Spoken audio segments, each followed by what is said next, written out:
Welcome to First Sun News. This is Argho Mitra. The truth about Bangladesh under Muhammad Yunus Babhesh Chandra Roy, a Hindu community leader in Dinajpur, was kidnapped and beaten to death in April. After extremists put pressure on them, a Durga temple near Dhaka was destroyed in June. Reports say that in September, the Bangladesh army shot at Hindus and Buddhists in the Chittagong hill tracts while they were protesting rapes and attacks on temples. In the first half of 2025, there were 258 attacks in Bangladesh that were against Hindus, Christians, or non-Muslims in general. Around 30,000 Hindus came together last November to protest the Yunus government. Hindus are being attacked, temples are being destroyed, and families are leaving their homes. This is what life is really like in Bangladesh, but Chief Advisor Muhammad Yunus calls it all fake news. Who is sending out this so-called fake news? Why is Yunus in denial? To get to the bottom of the problem, you need to look at it in context. Muhammad Yunus's popularity is waning, especially among political parties, critics, and some young people. He is having a hard time staying relevant. People don't like his plan for elections, and he needs something to keep him in the news. In crisis politics, making tensions between groups worse can make people less interested in problems with government or institutions and more interested in issues of identity and safety. Yunus says that India is spreading fake news about violence against Hindus.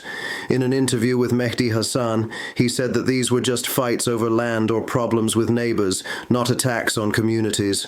But let's be clear, temples are being attacked, people are being hurt, and whole communities are afraid. But for Yunus, it's all a big mistake. Last year, when Hindus were being attacked, Yunus went to a Hindu temple to show that he was not religious. Many people said it was just a token gesture because symbolism can't hide what's really going on.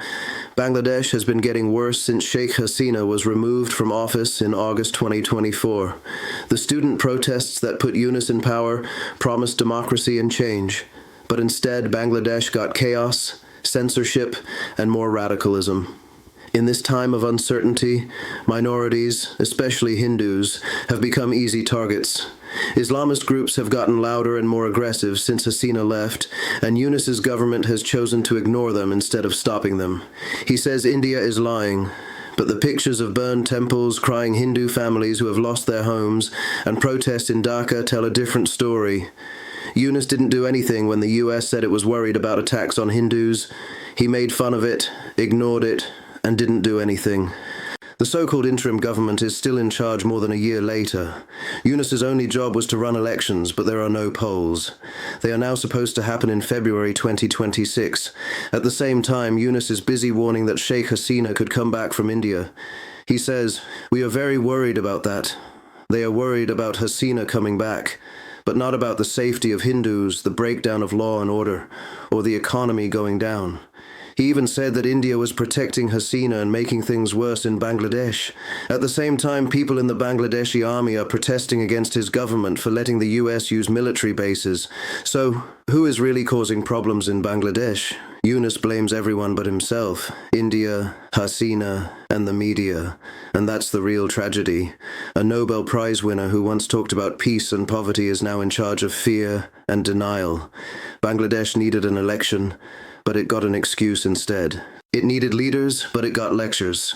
And the minorities who once believed in the dream of a secular Bangladesh are paying the price again. It sounds noble when Yunus tells Hindus, "Don't call yourself a Hindu, call yourself a citizen." But it doesn't mean much when the government doesn't protect its citizens, because it doesn't matter who you are when mobs burn down your house and the police don't care. So here's the real fake news, Professor Yunus. The promise of equality is fake news. The promise of democracy is fake news. The promise of safety is fake news.